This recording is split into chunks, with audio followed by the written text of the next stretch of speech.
Mark chapter 3. And he entered again into the synagogue, and there was a man there which had a withered hand.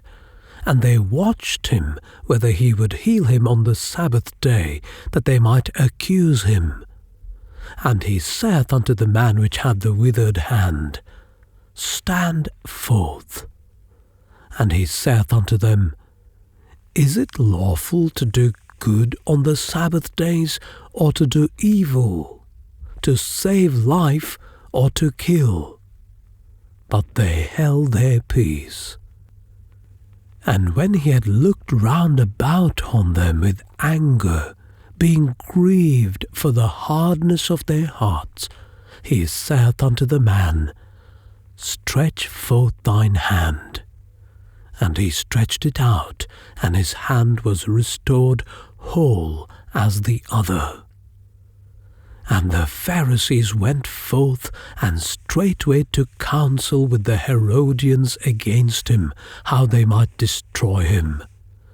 But Jesus withdrew himself with his disciples to the sea, and a great multitude from Galilee followed him, and from Judea, and from Jerusalem, and from Idumea, and from beyond Jordan, and they about Tyre and Sidon, a great multitude, when they had heard what great things he did, came unto him.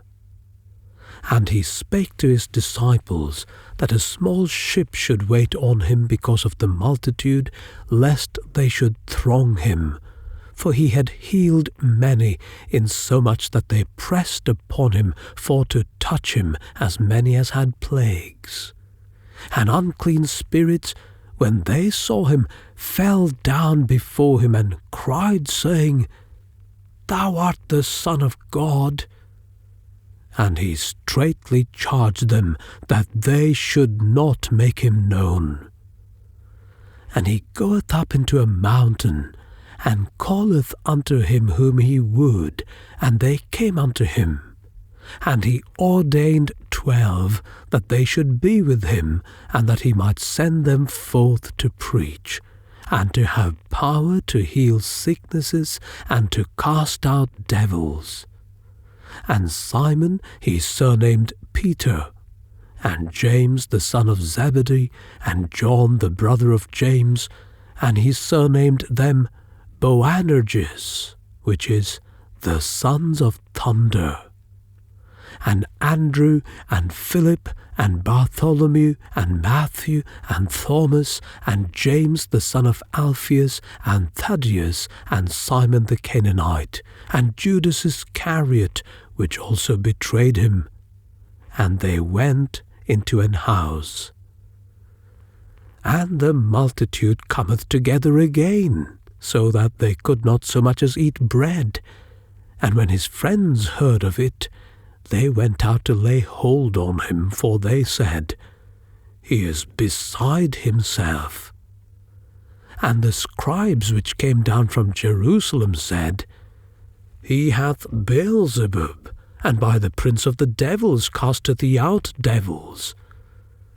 And he called them unto him, and said unto them in parables, How can Satan cast out Satan?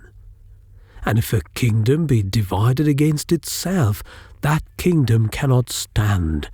And if a house be divided against itself, that house cannot stand. And if Satan rise up against himself and be divided, he cannot stand, but hath an end. No man can enter into a strong man's house and spoil his goods, except he will first bind the strong man, and then he will spoil his house. Verily I say unto you, all sins shall be forgiven unto the sons of men, and blasphemies wherewithsoever they shall blaspheme.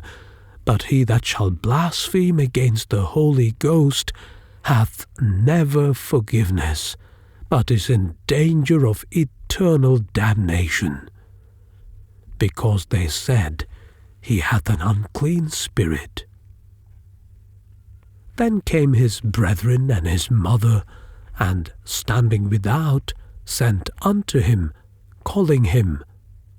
And the multitude sat about him, and they said unto him, Behold, thy mother and thy brethren without seek for thee. And he answered them, saying, Who is my mother or my brethren? And he looked round about on them which sat about him, and said, Behold, my mother and my brethren. For whosoever shall do the will of God, the same is my brother and my sister and mother.